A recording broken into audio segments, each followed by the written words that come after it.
Muito bem, chegamos à última mensagem da série Reforma Agora. Chegamos um domingo depois da comemoração da Reforma Protestante.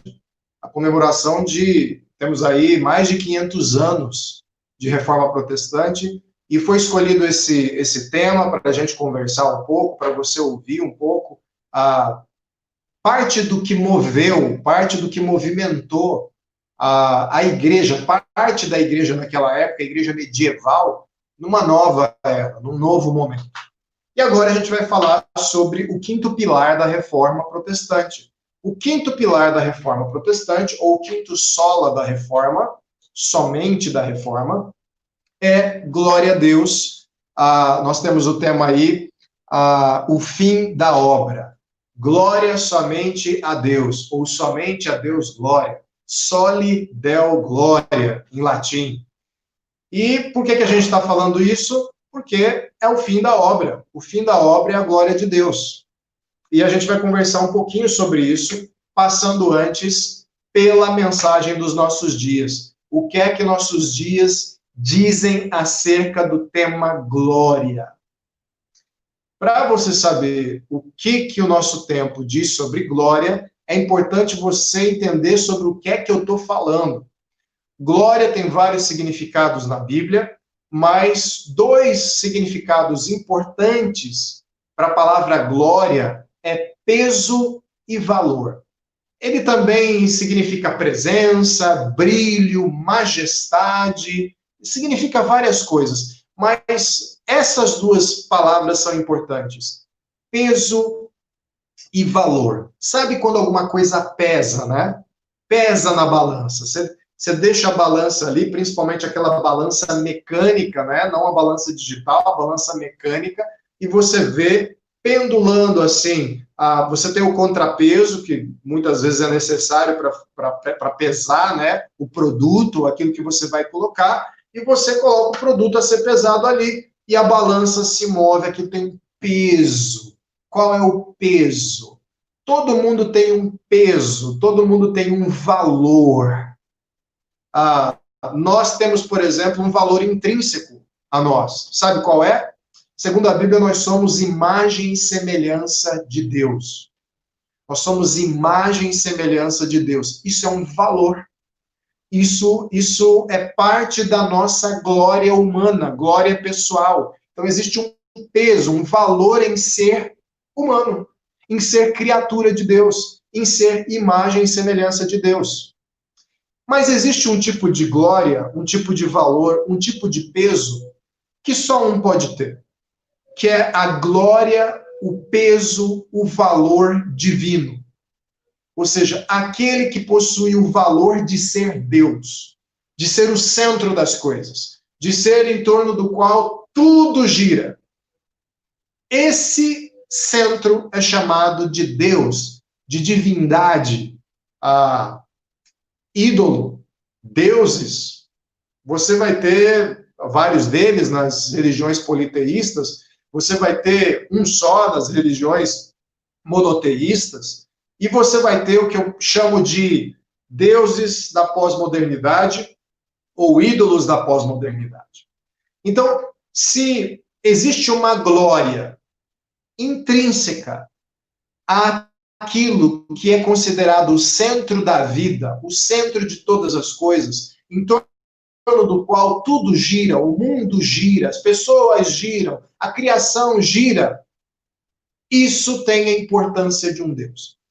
As Sagradas Escrituras, a palavra de Deus no Antigo Testamento, coloca como um dos maiores mandamentos de que você não deve ter outros deuses no lugar de Deus. Você não deve ter ídolos no lugar de Deus. Você não deve construir nada que tenha cara de ídolo, cheire a ídolo, pareça-se com ídolo no lugar de Deus. Porque senão a sua vida vai passar a viver centrada naquele ídolo. E tem um problema. Nenhum ídolo, pessoa, ser humano, coisa, animal, nada na criação suporta a pressão, suporta ou é capaz de ocupar com 100% de efetividade, merecimento e dignidade o lugar de Deus. Você pode até colocar alguma coisa ali no centro da sua vida.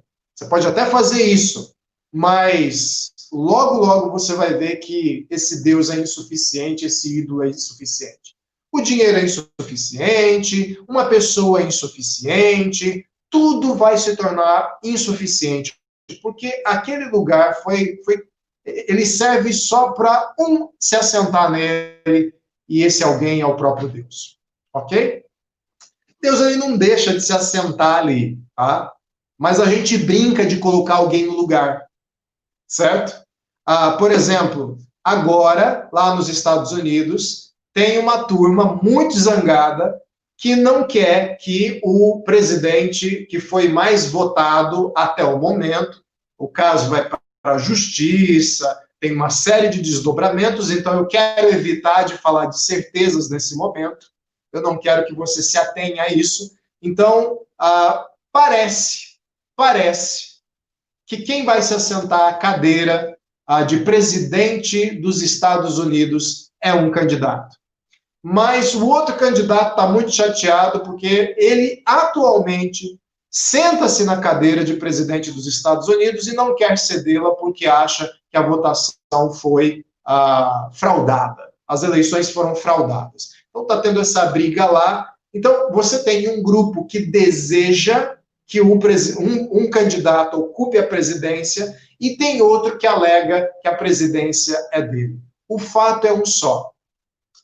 Só um candidato poderá se assentar de fato na cadeira da presidência dos Estados Unidos a partir de 2021. Ou vai ser Trump, ou vai ser Biden.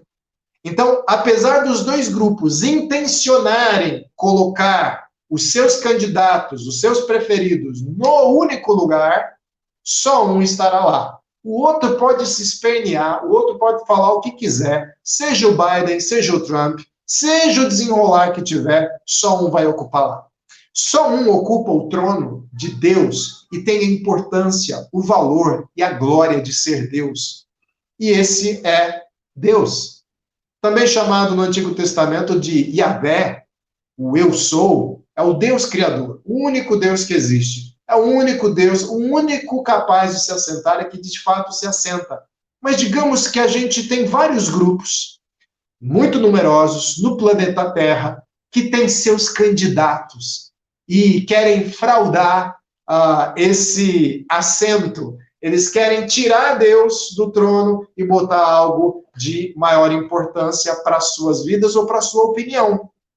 Mas isso, de fato, nunca é feito. Então, na verdade, essas pessoas fingem que estão colocando alguém no lugar. Mas quais são os ídolos da modernidade? Se você for pegar no Antigo Testamento, se você for pegar, inclusive, na época da Reforma, você vai ter a convicção de que ídolos ali são falados especialmente acerca de outros deuses. Lutero lutou contra todo o culto aos santos, né? Imagens de esculturas feitas para que pessoas adorassem esses santos. Você vai ter, na antiguidade, vários deuses como Baal, como Moloque, você vai ter várias entidades. Na Grécia Antiga, a qual Paulo teve contato, você vai ter também uma série de um panteão de deuses, de uma série de deuses. Então, essa visão costuma prejudicar a leitura que a própria igreja e as pessoas fazem de ídolo. Ídolo é tudo aquilo que você coloca no lugar de Deus. É esse candidato ao trono, candidato à glória de Deus que a gente quer colocar.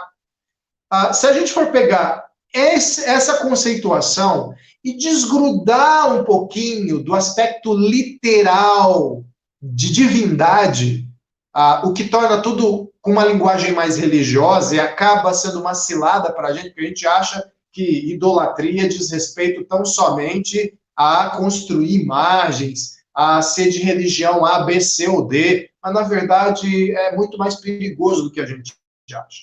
Qual é o panteão moderno? Eu acho que eu já coloquei esse gráfico uma vez para vocês, mas quem não viu ainda vai ver agora.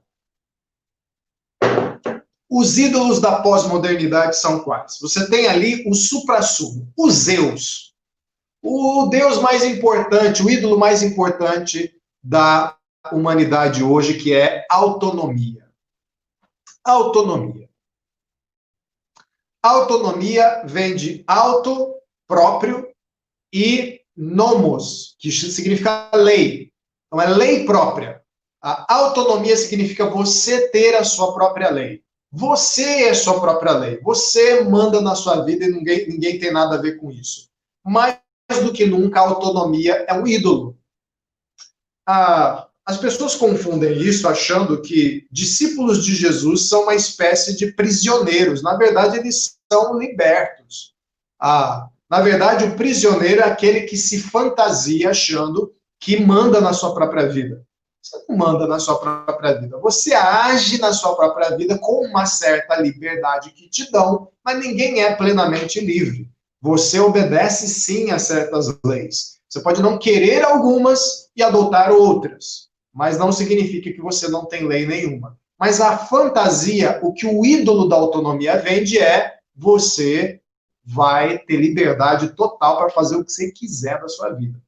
Você tem dois outros ídolos que são como se fossem os apoiadores do ídolo mor, do ídolo total. Eles são os braços direito e esquerdo ali do Deus autonomia, que é o ídolo do prazer e o ídolo da realização pessoal. Para eu ter autonomia, o prazer atua e a realização pessoal atua. Então, eu quero mandar na minha própria vida e quais são os ídolos que vão me ajudar a ter essa autonomia? Primeiro, eu vou fazer tudo aquilo que me dá prazer e eu vou fazer tudo aquilo que me realiza pessoalmente.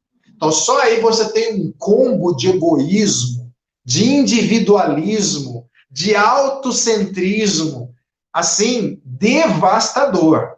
Uma sociedade construída nesses três pilares é uma sociedade extremamente injusta, extremamente egoísta.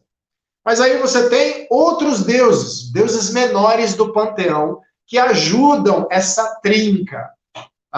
Quais são? Você tem mais dois. O prazer e a realização pessoal me ajudam a me certificar se eu tenho autonomia. Mas a expressão disso na minha vida, os frutos que eu espero colher, dois outros ídolos me dão: o sucesso profissional e a prosperidade material. Então, eu tenho o ídolo autonomia, auxiliado pela realização pessoal, eu me satisfaço, eu quero fazer coisas que me satisfaçam, com prazer eu quero fazer coisas que me dão prazer, viver a vida só que me dá prazer, pensar só o que me dá prazer, fazer só o que me dá prazer, e isso vai me render dois frutos: o sucesso profissional e a prosperidade material. Aí você já tem o panteão quase completo. Só que aí você tem dois semideuses lá na escala, lá embaixo. Eles são a base de toda essa estrutura de deuses, que são mais dois, e eles apareceram nos últimos tempos. Quais são esses deuses? Você tem o ídolo da visibilidade e da influência. Então, onde é que eu expresso que eu tenho autonomia, realização pessoal, prazer, sucesso profissional, prosperidade material? Em qualquer lugar onde eu seja visto e eu possa exercer influência.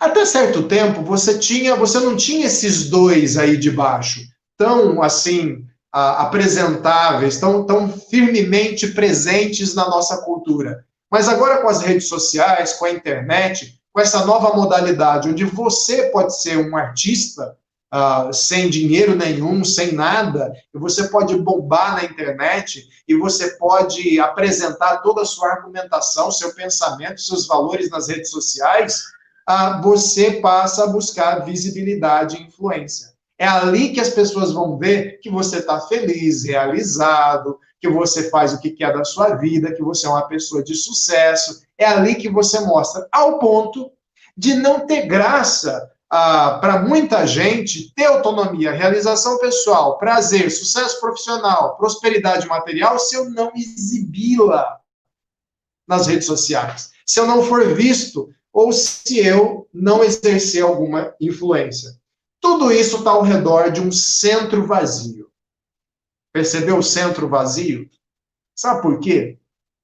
Porque esses ídolos, no final das contas, eles servem eles empregam seus serviços de ídolos para oferecer glória a um somente. Quem é esse? Então você tem ali no centro o Soli Homo Gloria. Soli Deo Gloria é a expressão em latim para falar só a Deus glória. Soli Homo Gloria é uma expressão em latim para falar só ao homem glória. É isso que você entendeu mesmo. Na pós-modernidade, você não tem tão enfatizado a presença de deuses pessoais. E quando eles estão presentes, eles são uma espécie de serviçais do Deus homem, do Deus mulher, do Deus qualquer identidade que ele queira ter. Então, a autonomia, o prazer, realização pessoal, sucesso profissional, prosperidade material, visibilidade e influência são ídolos servos daqueles a quem eles vão ajudar a ter glória, valor de Deus, que somos nós mesmos. Nós queremos aparecer, nós queremos ser reconhecidos, nós queremos ser importantes, nós queremos ser donos da nossa vida, nós queremos tudo isso. E esses ídolos, esse panteão de ídolos, nos ajudam. Qual que é o problema disso? Como eu falei para você, se as escrituras estiverem certas, e eu acho que estão, quando nós nos colocamos no centro da existência, no centro do universo, ou seja, quasares, buracos negros, estrelas, galáxias, asteroides, planetas, sóis, buracos de minhoca, toda a expansão do universo, tudo que existe na criação, e que a gente sequer descobriu o final, a gente sequer descobriu todas as estrelas que existem no mundo. O homem ainda está pensando em chegar em Marte. Tudo isso gira em torno de nós. Olha a categoria. Você está entendendo a gravidade da coisa? Toda essa constelação da criação, todo mundo da Antártida, do Polo Sul ao Polo Norte, do Japão aos Estados Unidos, passando pela Europa, tudo isso que existe, e além da Via Láctea, da galáxia, não é mais importante do que o seu sucesso profissional. Então, o que a gente está dizendo é o quê? Toda a criação gira em torno de mim. Da minha curtida no Facebook. Essa é a loucura humana. Essa é a loucura humana. É aí que a gente foi parar. É nesse buraco que a gente foi se enfiar. Ok. Mas o que a Bíblia diz? A Bíblia vai desencorajar a gente a fazer isso. E de diversas maneiras. Mas eu escolhi uma delas aqui para falar um pouquinho sobre esse pilar, só a Deus glória. Esse sola da reforma e o último. A gente viu até o momento que a reforma protestante, ela tem 5 pilares. São 5 pilares que foram compilados, digamos assim, Muito posteriormente, eles aparecem ao longo de toda a documentação, todo o material teológico produzido pela Reforma Protestante, mas ele veio como um marketing da Reforma, 5 solas da Reforma, bonitinho, né? 5 solas, tudo arrumadinho, não por causa de uma convenção reformada do primeiro século da Reforma Protestante, mas por compilações posteriores. Mas elas aparecem e é uma compilação justa, honesta, e que, de fato, tem um apanhado geral. E a gente comparou isso com a reforma de uma casa desde a primeira semana da nossa série. Então, a gente viu somente a Escritura, somente a Palavra de Deus, somente a Bíblia é regra de fé e prática. O que Deus quer fazer, o diagnóstico que Ele dá, ele é o mais exato nas Escrituras. E é ela quem orienta a gente sobre o que nós devemos crer.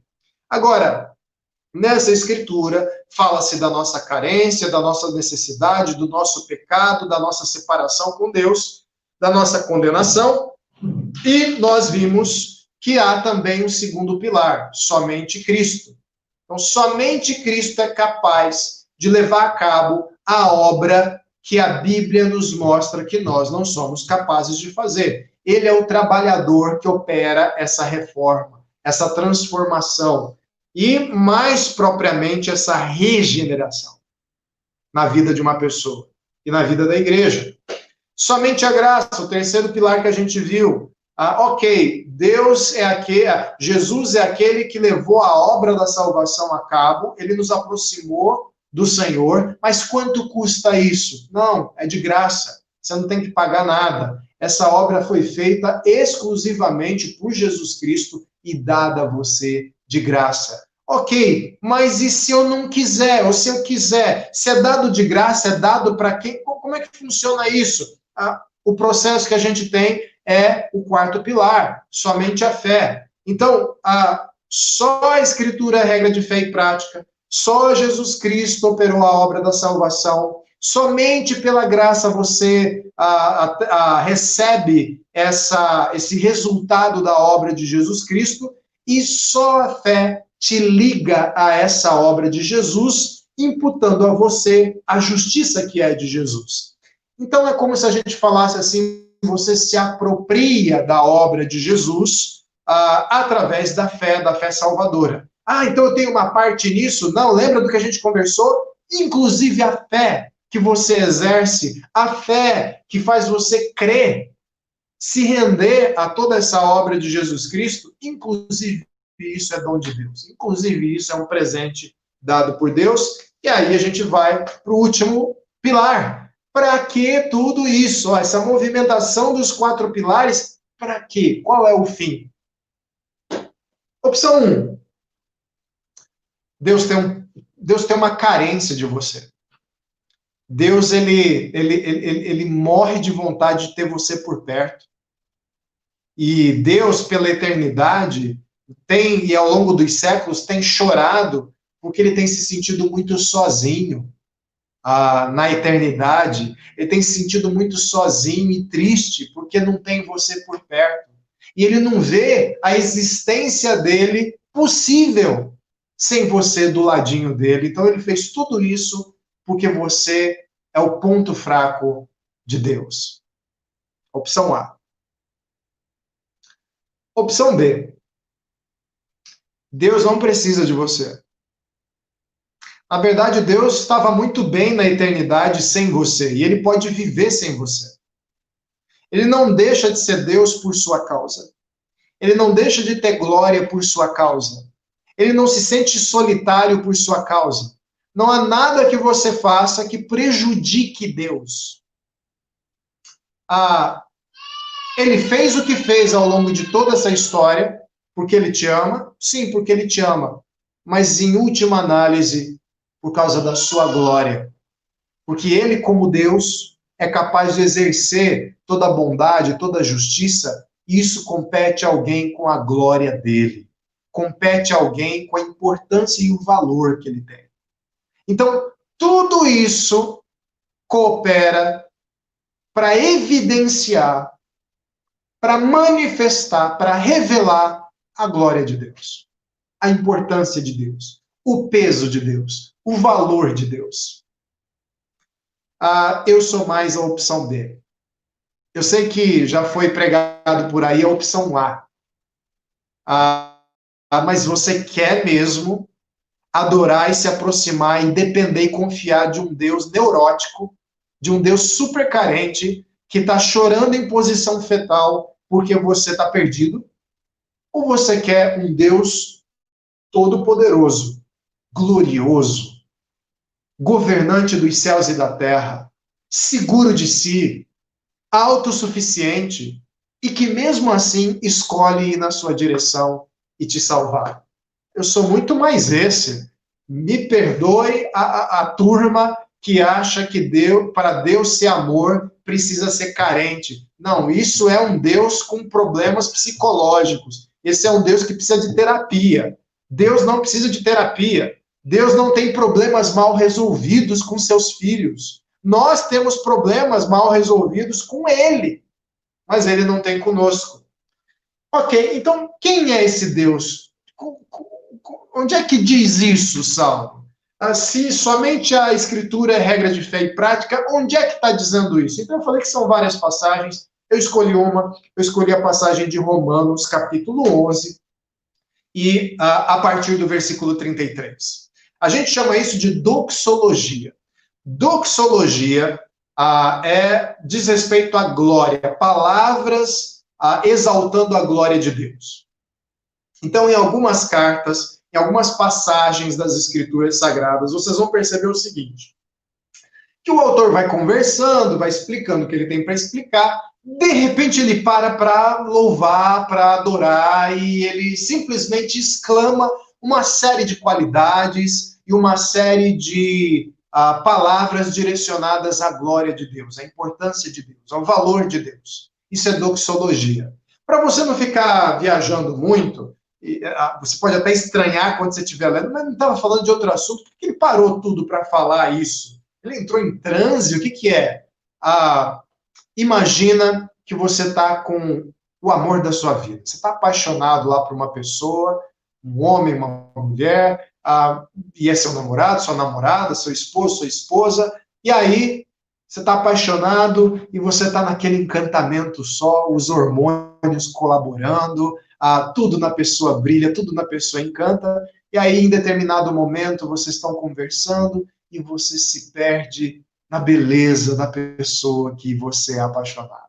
E aí você interrompe a conversa, faz de conta que vocês estavam conversando sobre o preço do arroz, que aumentou, e aí você interrompe a conversa e fala assim, você sabe que você é tão bonita, ou tão bonito, eu te amo tanto. Então, você já viu essas cenas, esses momentos, você já passou por isso, quando você interrompe uma conversa porque você está encantado com alguma coisa.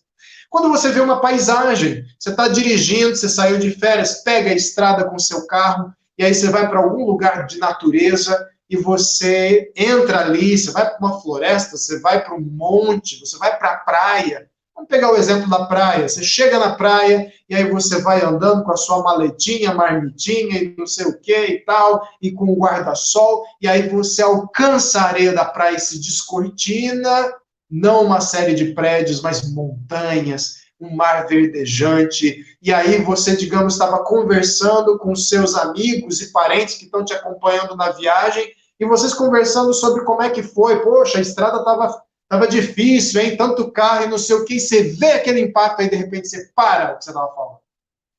E aí você fala, uau, nossa, que água verde! Nossa, que montanhas altas! Nossa, que beleza! Nossa, que árvores! Nossa, que som maravilhoso de mar! Você está exaltando a beleza, a majestade do lugar. Doxologia é quando você se pega embasbacado com a glória de Deus. E aí você dirige palavras a ele. É isso que Paulo vai fazer aqui. Então ele vai dizer assim, ó profundidade da riqueza, da sabedoria e do conhecimento de Deus. Quão insondáveis são os seus juízos, inescrutáveis os seus caminhos. Num primeiro momento, Paulo, na sua doxologia, ele lança um olhar direto sobre Deus. E ele percebe algumas coisas, que Deus é muito rico em sabedoria e conhecimento. Deus é imenso na sua sabedoria, no seu conhecimento. E Deus é insondável nos seus juízos. Ou seja, ele sabe muito e conhece muito, totalmente e exaustivamente todas as coisas. Mas nós não conhecemos tudo de Deus. E sabe por que é bom a gente ter os juízos de Deus como insondáveis? Ou seja, quando não é possível a gente vasculhar Deus por inteiro e falar assim, matei a charada, já sei tudo sobre Deus, já sei tudo que precisava saber sobre Deus. O que precisava saber sobre Deus eu já sei cada movimento de Deus, já sei tudo que ele pensa, já sei tudo, a sua natureza, a sua constituição, os seus... Sei tudo sobre Deus. Normalmente a gente age com arrogância quando a gente acha que sabe tudo sobre alguém ou alguma coisa. Então Paulo, ele bate o olho e diz, uau, como Deus é rico em sabedoria e conhecimento, mas como nós sabemos pouco sobre os seus juízos. Você não sabe o próximo movimento de Deus. Você tem uma referência do caráter dele, mas você não sabe por onde Deus vai te conduzir amanhã, por onde Deus vai te conduzir no final dessa transmissão. Você não sabe. Você não sabe. Quão insondáveis são os seus juízos, os seus decretos, e inescrutáveis os seus caminhos. A Bíblia já comparou o Espírito Santo ao vento. Ninguém sabe de onde vem, ninguém sabe para onde vai. Ou seja, não é mapeável. Você achou que sacou Deus, você achou que entendeu Deus, você achou que já decifrou a mente de Deus. Ele te surpreende. Ele te surpreende. Ele te surpreende com uma má notícia, ele te surpreende com uma boa notícia. Ele te surpreende conduzindo a sua vida para um lugar, para uma região, para um momento, para uma situação que você nem imaginava. São momentos onde a gente acha que entendeu tudo, que sabe tudo sobre Deus, que ele nos surpreende, nos humilha e nos faz falar como Paulo, quão profunda é a riqueza da sabedoria e do conhecimento de Deus. E como eu sou pequeno diante dessa imensidão insondável e inescrutável. Então Paulo bate esse olho em Deus e percebe isso. Você percebe que ele não se revolta. Porque às vezes a gente se revolta por não saber qual é o próximo movimento de Deus na nossa vida. Ao invés de produzir rendição, ao invés de produzir louvor, ao invés de produzir adoração, produz revolta. E sabe por que a gente fica revoltado normalmente? Quando Deus nos surpreende e a gente percebe que não sabia tudo sobre ele. Sabe o que acontece com muita gente, com a gente, muitas vezes? Nós ficamos revoltados porque o nosso ídolo autonomia foi desafiado. É nesses momentos que a gente está adorando ao ídolo autonomia e está achando que tem a vida na palma da mão por causa dos serviços prestados pelo ídolo autonomia, e Deus vem e pá! E nos surpreende. E ao nos surpreender, ele destrona o ídolo autonomia.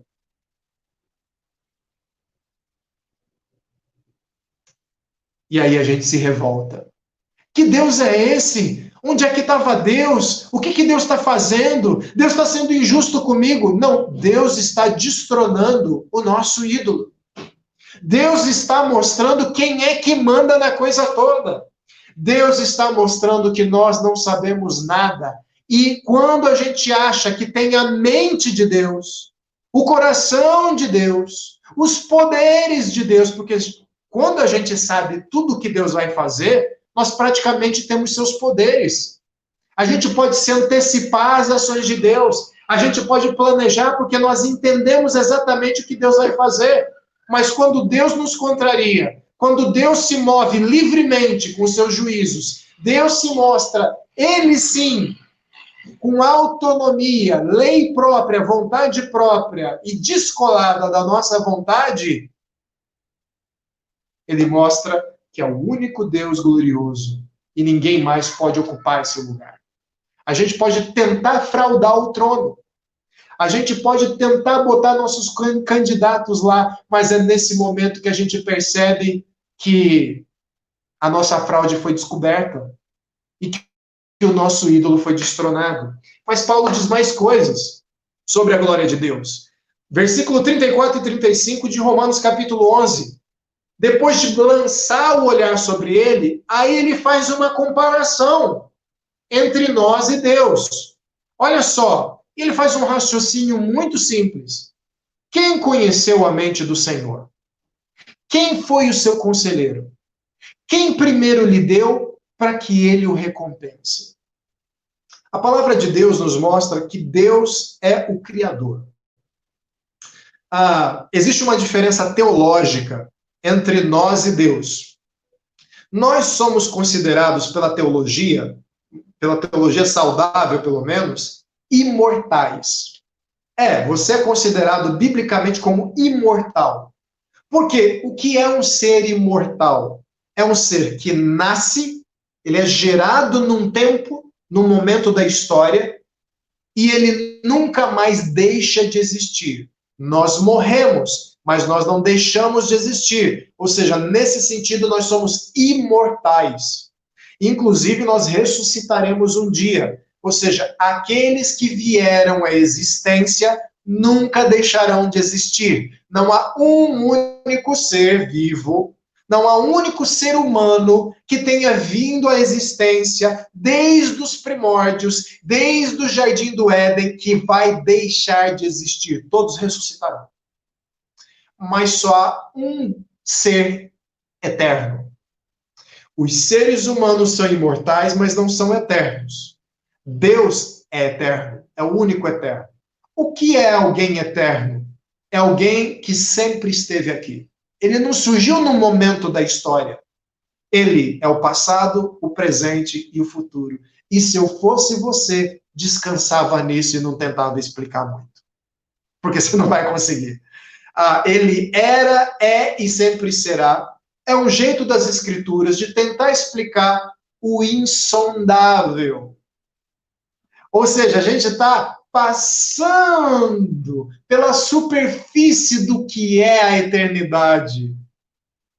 Se a gente não consegue se aprofundar num tema, e a teologia tem se remoído ao longo de milênios sem conseguir responder exatamente o que é a eternidade, qual é a nossa arrogância de achar que nós somos o centro de todas as coisas? E aí, nós que somos imortais, nascemos num determinado momento, Paulo reconhece, se todos nós, desde Eva, nascemos num determinado momento pelas mãos de Deus, quem é esse que foi antes de Deus e que tem essa autoridade de criador? Quem é que foi no ouvido de Deus na eternidade para falar assim, olha, Senhor, eu queria te dar uma sugestão nesse seu projeto. Que tal, eu estava pensando aqui, fazer um ser, só uma dica, viu? Só uma dica desse seu projeto. Eu vi que você criou aves, animais, plantas, mas quer uma dica? Por que você não faz um ser à sua imagem e semelhança? Eu ainda estou trabalhando aqui as palavras certas para usar, mas, assim, seria mais ou menos a imagem e semelhança. Quem é esse que pode dizer hoje, você está estudando aí Gênesis capítulo 1? Então, eu estava lá quando eu sugeri no ouvidinho de Deus para fazer seres à imagem e semelhança. Nossa, foi muito divertido, o papo foi muito... Deus é esse ser, assim, esse ser liberal que aceita críticas e sugestões. Então, quem é esse? Percebe a ironia de Paulo? Quem é que conhece a mente do Senhor? Quem foi seu conselheiro? Quem primeiro lhe deu para que ele o recompense? Em outras palavras, quem é que está no lugar de autoridade de Deus? Sequer como conselheiro de Deus. Não. Todos foram criados, segundo as Escrituras. Então, não há ninguém capaz de ocupar de forma eficiente, eficaz, merecedora e digna o lugar de Deus. Ter a importância de Deus. Ter o valor de Deus. Bateu o olho em Deus, uau! Que profundidade de sabedoria, que riqueza de conhecimento bateu o olho nos seres humanos, mas não há ninguém que tenha estado na eternidade para aconselhar a Deus. Então, em comparação, não há ninguém que possa arrogar autoridade sobre Deus. E aí, finalmente, Paulo encerra esse momento de doxologia, dizendo assim: pois dele, por ele e para ele são todas as coisas, a ele seja a glória para sempre. Amém. Que assim seja. É o reconhecimento de Paulo. Então ele está dizendo assim: bom, eu bati o olho em Deus e vi a sua imensidão. E vi que eu não compreendo direito. Eu não compreendo Deus exaustivamente. Eu não sei o que. Ele é insondável, ele é inescrutável. Eu não sei todos os decretos e juízos dele. Eu não sei em detalhes o que ele vai fazer. Ele me surpreende. Ele surpreende a criação. Ele bateu os olhos nos seres humanos. Já vi que ninguém tem competência para estar lá no trono. E aí essa é a conclusão de Paulo. A conclusão dele, bom, então, diante dessas comparações, tudo vem dele. Tudo é por ele. E tudo é para ele. Todas as coisas. A ele seja a glória para sempre. Então, olha só. Pois dele, tudo se origina dele. Tudo parte dele. Por ele, tudo é mantido nele. Querendo ou não querendo. É como o meu filhinho. Quando eu vou tirar ele de uma enrascada, ele está subindo em cima do sofá de um jeito perigoso, ele quer ficar lá. Aí eu vou lá, pego o meu filho Lucas e ele está se debatendo nos meus braços. Mas eu estou mantendo ele vivo e saudável e íntegro para não cair de cabeça no chão. Então ele pode até se espernear o que for, mas ele está em mim, ele está nos meus braços. Eu mantenho. Nós todos, tudo é mantido por Deus. Só existe porque Deus está segurando. Se ele fizesse assim, tudo iria por água abaixo. E para ele, ou seja, propósito, tudo foi feito para apontar para ele. Tudo foi feito para mostrar que ele é Deus, que ele é glorioso, que ele é valoroso. Tudo não foi feito para que você pudesse mostrar a sua glória nas redes sociais. Tudo foi feito para mostrarmos a glória de Deus. A ele seja a glória para sempre. O que Paulo está dizendo? Ele merece, ele é digno dessa glória. Ninguém é forçado simplesmente a dar essa glória. Ele simplesmente merece. O que acontece quando você se nega a dar a alguém que merece algo que lhe é devido? Por acaso qualquer um de nós achamos bom negar o salário ao trabalhador? Negar saúde ao doente, se ele tem direito de receber ali, segundo a nossa Constituição, uma boa estrutura de saúde fornecida pelo governo? O que acontece quando é negada a educação àquele que merece a educação, que tem nos seus direitos a educação? O que acontece quando nós negamos a filhos, por exemplo, o alimento? Você percebe que sempre tem um aspecto de injustiça, tem um aspecto vil, tem um aspecto de vilania, de maldade, quando a gente sabe que devemos algo a alguém, que deveríamos dar algo a alguém porque ele é merecido e a gente retém isso. Isso faz mal para a gente, isso faz mal para as pessoas. Já com Deus, o Deus eterno, ele já era glorioso antes da gente existir. Ele já tinha toda a glória que lhe era devida, e ele não depende da gente para ter essa glória.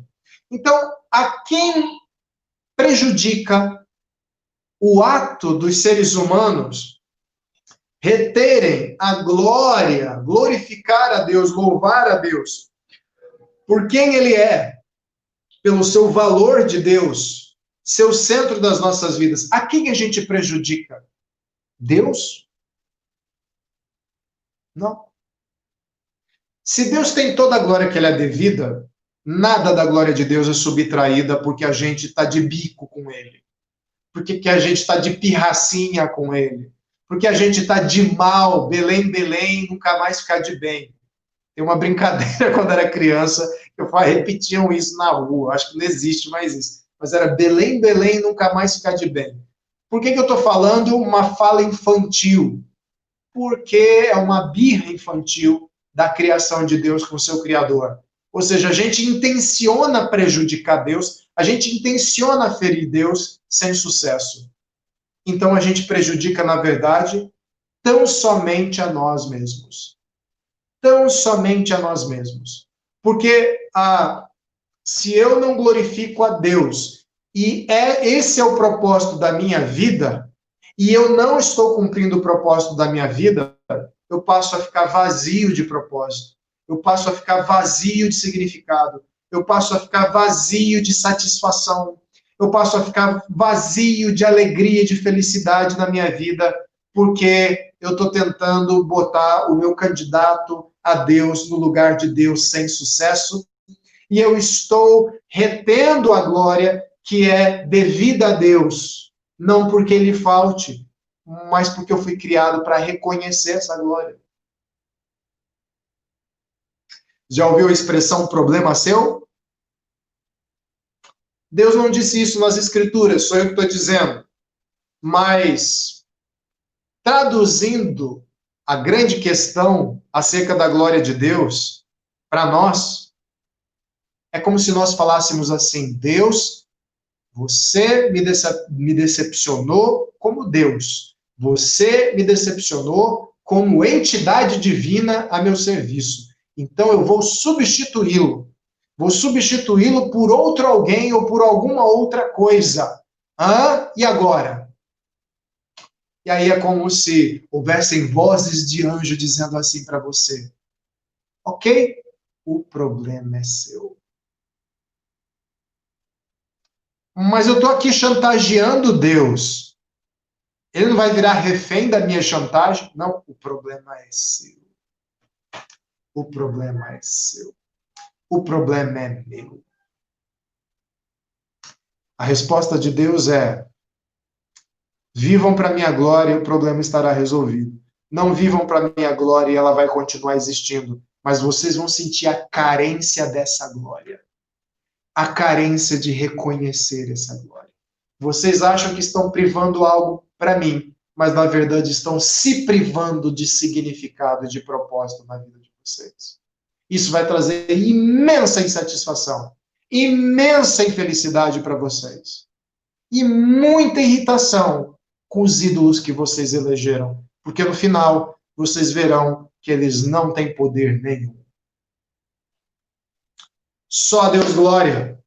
Só a Deus glória. Como é que está a sua vida? Como é que está a sua caminhada nessa existência? Você tendo 15, 20, 30, 40, 50, 60, 70, 80, 90, 100 anos de idade. Como têm sido as décadas que você tem passado? Deus tem sido o centro da sua existência? Como é que é isso na sua vida? Você tem tentado adivinhar o próximo juízo de Deus mais do que confiar e depender dele? Senhor, o Senhor é o Deus da minha vida, toda a glória é a ti. Eu vou interromper o meu momento de dúvida e de incerteza agora para simplesmente te adorar, para simplesmente te glorificar e te louvar, já que eu não posso fazer nada nesse momento. Ou você está num momento de vida de grande revolta? Deus me frustrou, Deus está sendo injusto comigo. Eu estava aqui com o controle da minha vida nas minhas mãos, ele tirou o controle das minhas mãos, que absurdo! Já não se fazem deuses como antigamente. Trate isso como cura para a sua vida. Deus está te fazendo um bem. Deus está tirando o volante da mão de alguém que não sabe dirigir. Você está querendo dirigir a sua vida sem carteira. Você não tomou nenhuma aula de dirigir a vida. Você está em direção a um poste ou a um precipício. Agradeça a Deus por ser aquele que senta no lugar do controle da sua vida e você vai para o lugar do tripulante, da carona. E ele toma o controle da sua vida e tira a sua vida da trajetória do abismo. E aí, quando você percebe que ele tirou da trajetória do abismo, você se rende à competência do motorista e diz, uau, dirige muito melhor que eu, que excelência, que habilidade, nossa, isso é maravilhoso. Você é maravilhoso, você é sensacional como motorista. Você devia falar assim, Deus, o Senhor tomou a minha vida das minhas mãos e trouxe para perto de ti. O Senhor que sabe todas as coisas, que conhece tudo, que sabe o meu destino, o meu fim, a minha vida, os meus problemas, os meus desafios. Quão excelente o Senhor é! Eu me sinto seguro nas tuas mãos. E à medida que você faz isso, assim como Paulo, o final da sua noite, do seu momento de desespero, das suas dúvidas, é um amém. Deixa eu voltar para a minha vida, porque Paulo não termina o livro de Romanos nesse capítulo 11, nesse versículo amém. Ele continua conversando. Então ele está falando sobre uma série de coisas, ele para, glorifica a Deus. Amém. Deixa eu voltar aqui para a minha vida. Agora que eu me lembrei você que está lendo a carta de Romanos, aos Romanos, a quem é Deus. Talvez seja o momento agora, essa noite, de você orar comigo e nós glorificarmos a Deus verbalmente com tudo aquilo que Ele merece ouvir e com toda a vida que Ele merece receber de nós. Vamos lá? Senhor, em nome de Jesus Cristo, abençoa-nos, Pai. Abençoa-nos com o encontro com o nosso propósito, com o encontro com a nossa vida, Pai. A nossa vida foi feita para glorificar o Senhor. Todas as coisas foram feitas para a sua glória. Quanto mais a gente vive, quanto mais a gente caminha, mais o Senhor demonstra que não há ninguém como o Senhor. Não há ninguém que conheça o mundo e a nossa vida como o Senhor. Não há ninguém que saiba para onde as coisas estão caminhando ou que conduzam as coisas tão bem quanto o Senhor. Mas quando a gente acha que sabe alguma coisa e a gente resolve tentar fraudar o teu trono, Pai, a gente se perde tanto. E por um breve momento nós até podemos nos sentir extasiados com a sensação de que o mundo gira ao nosso redor e as pessoas e a vida gira ao nosso redor. Mas logo, logo nós somos esmagados com a pressão, com o peso de tentarmos ser Deus. E somos esmagados por esse peso. Porque rapidamente nós percebemos que a vida não está nas nossas mãos, o mundo não gira ao nosso redor. Assim como Copérnico revelou para toda uma Idade Média incrédula que a Via Láctea girava em torno do Sol e não em torno da Terra. Por muito tempo, os seres humanos acharam que a Terra era o centro do universo e nem sequer centro do universo era. Centro da Via Láctea, da nossa galáxia, é o Sol. O centro da criação, do universo, é o Senhor Deus. É o Senhor das nossas vidas. Ajuda-nos, Pai, a acertarmos o ponteiro. Acerta para nós esse ponteiro, essa bússola, apontando sempre para o norte é o Senhor.